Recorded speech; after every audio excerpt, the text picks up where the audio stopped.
Glória a Jesus. Louvado seja o nome do Senhor. Graça e paz para todos, amados irmãos. Amém? Amém. Graças a Deus. Amado, nós vamos estar aqui aprendendo a palavra. A lição 8, o conflito de convicções. Página 29, amados, da apostila. Lição 8, o conflito de convicções. Página 29, 1. Glória a Deus. Antes vamos estar fazendo uma oração em nome de Jesus. Senhor nosso Deus e Pai, em nome de Jesus Cristo, graças te damos por estarmos aqui reunidos, Senhor, nesta noite, para aprender a Tua Palavra, Senhor. Temos o desejo, a vontade de cada vez mais aprender a Tua Palavra, que todos nós possamos estar atentos, Senhor, para ouvir esta palavra tremenda, que é o Evangelho de Jesus Cristo, Pai, para a glória do Teu santo nome, em o nome de Jesus. Louvado e engrandecido é o nome do Senhor. Diz aqui na parte 1, amado: devemos obediência às convicções, ainda que desagrademos a outros credos equivocados. Isso é muito importante. A nossa obediência à convicção no Evangelho, ela tem que estar acima de tudo, acima de falsas religiões, acima de pessoas que têm convicções errôneas, porque tem muitas pessoas que têm convicção em alguma coisa, mas aquela convicção dela não está de acordo com o Evangelho de Jesus Cristo. Vamos aqui refletir na letra A. Nossa obediência às convicções que professamos necessariamente tem de estar acima da obediência a qualquer coisa ou pessoa. Infelizmente, muitos se preocupam em respeitar princípios, costumes, mesmo quando isso signifique contrariar a palavra da graça de Cristo. Convém ressaltar que não podemos, a pretexto de respeito a outros credos, deixar de propagar a fé genuína, uma vez que o Evangelho não pode ficar calado ante o erro dos pretensos religiosos. Não esqueçamos da lição do apóstolo Pedro, segundo a qual Deus está acima dos credos humanos.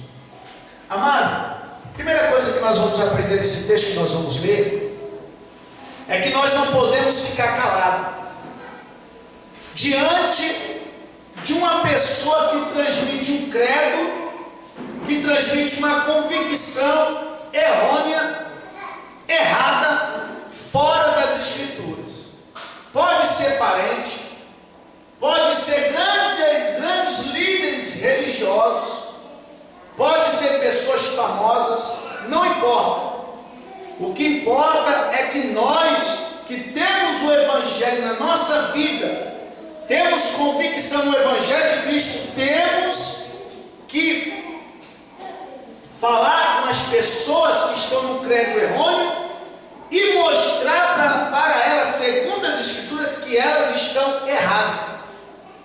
E que os apóstolos, ou melhor, que Jesus Cristo e os seus apóstolos é que estão certos. Se elas têm uma fé que vai contra ou que está fora daquilo que Cristo ensinou e os seus santos apóstolos, nós temos que mostrar para essa pessoa, ainda que ela seja qualquer tipo de pessoa, não importa.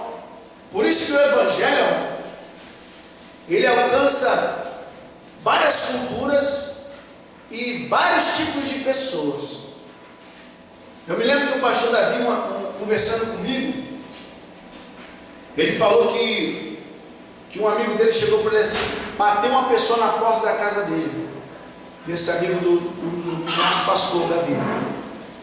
Bateu ali um religioso na porta da casa dele. Quando esse amigo do pastor Davi abriu a porta, ele chegou para atender aquela pessoa chegou e falou para ele: eu estou aqui para falar para você que Deus, Ele dá condições financeiras, que Deus dá dá saúde, que Deus faz com que uma família seja feliz. Sabe o que essa pessoa falou? Eu tenho tudo isso. Eu tenho dinheiro sobrando, tenho saúde e eu e minha família somos felizes. Nós não precisamos disso que você tem para nos oferecer. E ele comentou isso com o pastor Davi. Aí perguntou para o pastor Davi: o que tu tem a falar sobre isso? O que você falaria para mim? Aí o pastor Davi virou para ele e falou: eu mostraria que você é um pecador e que precisa se arrepender dos seus pecados. Olha a diferença. O Evangelho veio mostrar para o homem que ele é um pecador e precisa se arrepender. Quando Jesus Cristo pisou na cidade de Jerusalém, a primeira coisa que ele falou foi: arrependei-vos e crede no Evangelho. Jesus não chegou dizendo que ia trazer riqueza para o povo de Israel. Jesus não chegou dizendo que ia trazer saúde. Isso vem consequência da palavra do Evangelho. Mas o que as pessoas têm demonstrado aí é que Deus veio trazer somente isso. E não é uma verdade, amor. Não é uma verdade. Nós vemos que o próprio Jesus Cristo, quando Jesus estava na multidão ensinando todo mundo, uma pessoa gritou no meio da multidão: mestre, te seguirei aonde tu fores. Uma voz ecoou no meio da multidão. Jesus pregando o Evangelho, de repente uma voz ecoou no meio da multidão: mestre, eu te seguirei por onde tu fores. Jesus chega e fala: olha, as aves do céu têm os seus ninhos, e as raposas os seus covis, mas o filho do homem não tem onde reclinar sua cabeça. Então, amados, tudo aquilo que vem sobre a nossa vida é consequência de nós estarmos buscando o reino de Deus e a sua justiça.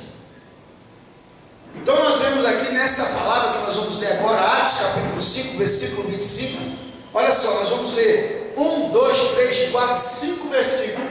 Você que não está com a apostila, abre a tua Bíblia em Atos capítulo 5, versículo 25 ao 29.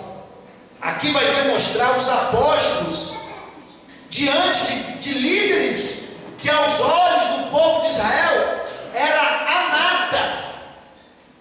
Era aquelas pessoas que estavam acima do povo, que estavam sentados na cadeira de Moisés, guiando o povo. Olha a resposta que Pedro, que pregava o Evangelho, deu para aqueles líderes grandes, para aquela nação. Olha só: e chegando anunciou-lhes, dizendo: eis que os homens que encerraste na prisão estão no templo e ensinam ao povo.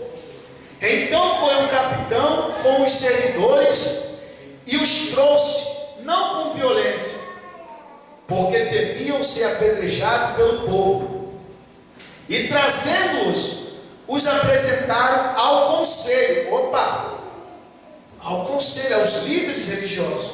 E o sumo sacerdote os interrogou. Olha, o sumo sacerdote. O sumo sacerdote é maior do que o sacerdote. Ele era ali a liderança maior que existia ali, lidando com o povo, das coisas religiosas. E trazendo-os, os apresentaram ao conselho. E o sumo sacerdote os interrogou, dizendo: não vos admoestamos nós expressamente que não ensinasses nesse nome? E eis que encheste Jerusalém dessa vossa doutrina, e queres lançar sobre nós o sangue desse homem. Olha que coisa tremenda.